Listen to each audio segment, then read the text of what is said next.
Well, we got the new old Mirage MX-36hp3. Yeah, they came back out with these. This is from the new batch. So these weren't laying around somewhere collecting dust. They did actually fire back up production on these. I'll just show you here the box. So you can see the serial number. Okay. See how it starts with a 23? That means it's from 23. Okay. V means Vietnam.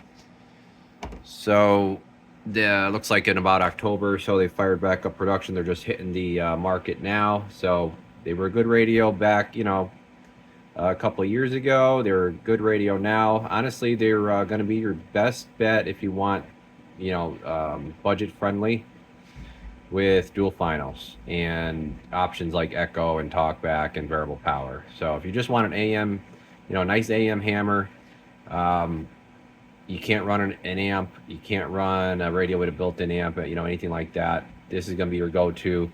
And what a lot of guys I'm finding out like is the fact that it's the Cobra 29 size.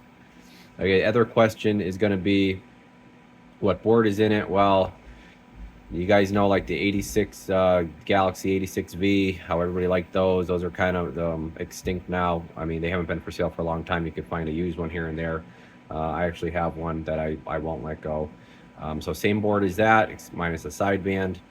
And what else to say about these? You got your yellow meter here. That's what kind of makes these a little bit different. Mirage goes with these yellow meters. Well, actually, RCI did it on the 69 VHP too. But yeah, they went with the brushed aluminum face, not the blue. The older ones had the blue face. And what else? Not really. Variable talkback, variable power, echo. You got your bands, light gain, RF gain, volume squelch. So backside, you do have a heat sink for the dual finals, and you do have a counter jack on the back as well. So you could run a external counter if you wanted to. All right, so let's just show you what this thing's doing. It comes out of the box pretty tame.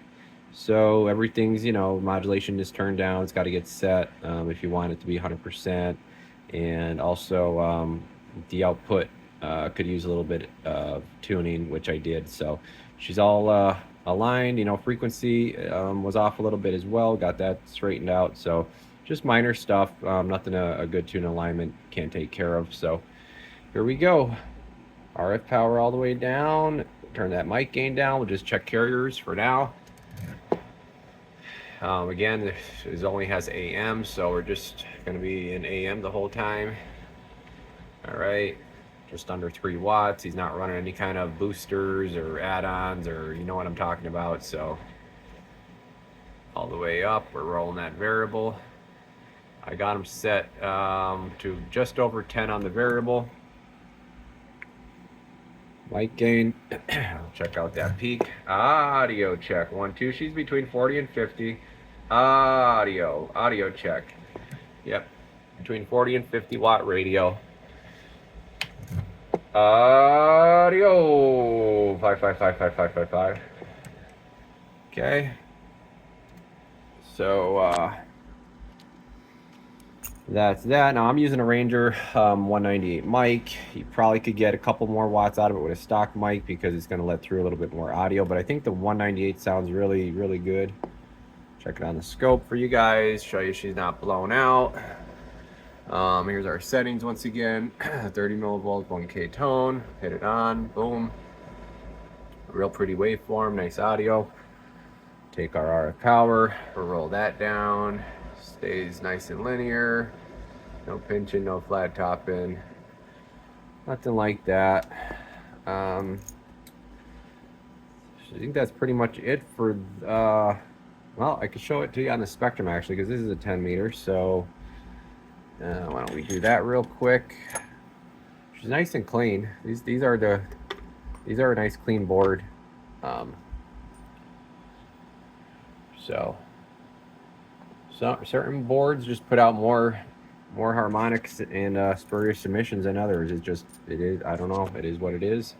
So we're on, let's see here, I forget when, at 30 megahertz. Okay, yep, looks good. Go down to 15. Looks good. 5. 2 little tiny bumps starting to come up there. You know, it's obviously they're, what are we at? Reference, we're at 40. They're somewhere like 5, -5. So you're talking 45 dB difference. So nothing to worry about, of course. So we got that done. I'll just show you the receive here quick. Okay, here we go. Receive, -110, kind of pretty typical. Okay, there's our numbers there: 11.3, 11.2, 11.4. I did 11.6, so close, very close to 12. Now, depending, you know, turn the light off, turn the light on, unplug something, it could shoot up a half a dB. It could go down half a dB. So I mean, there's so much stuff running in here, and it's different things like that. That's another thing to keep in mind too. So everything that, I don't know if you're, you know, well, he's gonna be installing this mobile, but just keep that in mind if anybody, you know, mobile or base installs. Depending how you have everything set up, your receive is going to be affected either for the better, for the worse, somewhere in between. So yeah, let you hear it. Not bad at all. Take it down. Again, we're only at 30% modulation. Let's see, 124. Yeah, it's still in there. Probably not going to do much more than that at 30% modulation. Try 128. Yeah, it's in there. Squeaking through. All right. Good deal, good deal. And yeah, I think that's going to pretty much do it. So hope you enjoy it, Neil. Repeat customer, so I always appreciate that, and hope the radio serves you well. The only other thing, guys, I would say about these, if guys are interested in mods or what could be done with these, the only really other thing you could do with these is it does have a Roger beep that could be enabled. So I mean, you could put it on, say, the channel 19 switch or something like that if you wanted to. Besides that, a high cut filter if you want it. Again, could put it on a switch. That's really it for these. So all right, we'll catch you guys in the next one. Radio Garage, we're off the key.